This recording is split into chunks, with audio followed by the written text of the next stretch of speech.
Hola, Juan. How are you? Good morning, buenos dias. Very, very, very, very excited to get to talk to you this morning. So Oh, thank you so much for taking the time. thank you. Thank you so much for having me. All right, so let me ask you this. When you're dealing with a period piece, I wanted to talk to you about how much creative freedom you have when you're working with the constraints of the 70s period piece, and then you're recreating wardrobe from a film that was actually shot. So if you could Mhm. talk about that in your process with this movie. Sure, I'd love to talk about that. The process of researching on a period piece, 70s or any other period, kind of makes you an expert. Everyone has a certain amount of research that they have to do, whether they're the production designer or the prop master. And as a costume designer, I have to go through the research and actually be the authority on what is true, what's authentic, what's good for this film. And with Ray Moore and his film Dolomite, with this larger than life character that came out of the blaxploitation era, it was really important that I lay a foundation, and a foundation of background who looked like it was a real slice of life in the 1970s.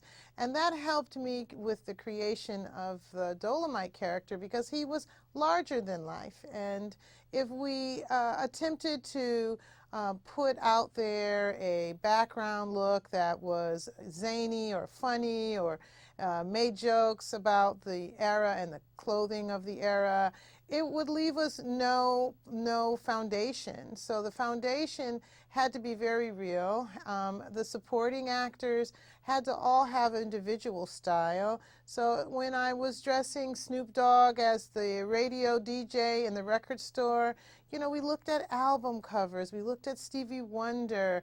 I looked at a film called The Bad Bunch, and it gave me the same interesting details of characters that we have in Dolomite. And I looked at that film over and over, and I screen grabbed all kinds of ideas and images, and I learned from that how to stop, how to create the balance of what would be a realistic depiction of the era.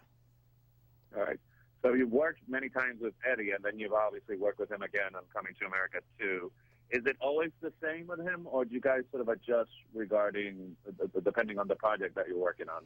Well, with my projects and Eddie Murphy, it was never the same.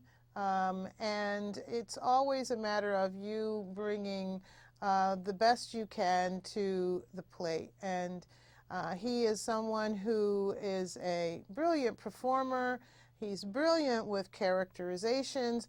And because he's so good at doing what he does, you want to be your best because he's going to highlight you by wearing your costume. And I believe he's a professional in that way. He considers it a costume that he has put on to play a character that he has researched and decided to way in which he's going to portray the character. So I enjoy shepherding him through that whole process of I want him to feel like that character when he puts on the clothes. And if that helps him, I'm honored to be a part of that. And because I grew up watching him on Saturday Night Live, I loved all of the characters like Mr. Rogers and Gumby. And so I'm proud to sit here today and say I've done 6 films with him. And as long as I keep trying to do my job the best I can do, we will continue to work together. Coming to America 2 was not the same role as Dolomite, and he's Prince Hakeem, and I needed to bring royalty, the same royalty from the first film, but 30 years later, what what are the thoughts about that, and so that's what I do. So for my throwback Thursday, which is I'm honored to be talking to you, I wanted, what do you remember about working on Do the Right Thing, which just celebrated its 30th anniversary this year? So because I so much loved that movie and was a seminal moment and of my youth watching that in the theater. Yes, my thoughts and memories of Do the Right Thing are a young film crew, Spike Lee, Ernest Dickerson, Robbie Reed, myself. that had a lot of heart, and we wanted to be in the neighborhood of Bed-Stuy and embrace that neighborhood and tell this story that also gave light to a lot of uprisings that were happening at the time with Bensonhurst and Tawana Brawley and Eleanor Bumpers. All of those stories were mixed into Do the Right Thing, whether it was spoken or unspoken. We wanted to follow our leader, Spike Lee, into this film that we knew would be very vibrant and represent protest, represent beauty, and represent kinship.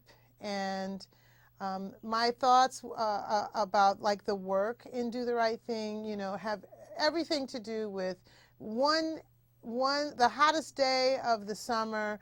The film covered one day, and we shot it over one entire summer. So we worked really hard because we had to keep continuity, and each character had to be dressed by the costume department, and they had to have multiples because we were shooting it over a few months. And we were immersed into the story and into the filmmaking process, and we created a film family. All right. Thank you so much for talking to me. Have a great morning. Thank you so much. You're welcome.